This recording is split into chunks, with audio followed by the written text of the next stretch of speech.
مجھے یہ بتائیں کہ موٹاپے کو کیسے کم کیا جا سکتا ہے طب نبوی کی روشنی میں؟ بہت آسان نسخے ہیں طب نبوی کے. دیکھیں طب نبوی کا سب سے بڑا معجزہ تو یہ ہے کہ بہت کم جڑی بوٹیاں اس میں استعمال ہوتی ہیں. اس میں زیادہ تر علاج بالغذا سے ہی معاملہ حل ہو جاتا ہے اور بڑے بڑے مسئلے دور ہو جاتے ہیں.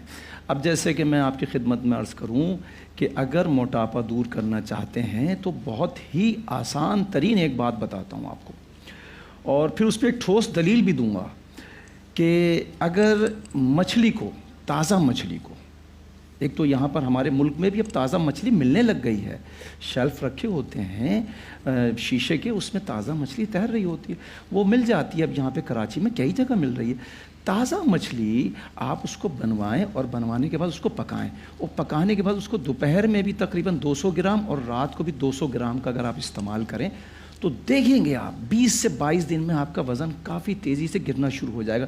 لیکن اس کی ٹھوس دلیل جو میں نے بات کہی تھی میں وہ آپ کی خدمت میں عرض کروں گا.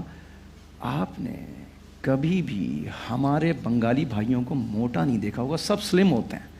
آپ دیکھیں سب سلم ہوتے ہیں کیونکہ مچھلی دونوں ٹائم کھاتے ہیں.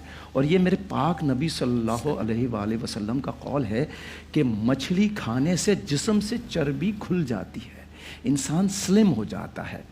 اچھا اب ایک اس میں خاص بات ہے، اس کا ایک خاص نقطہ ہے.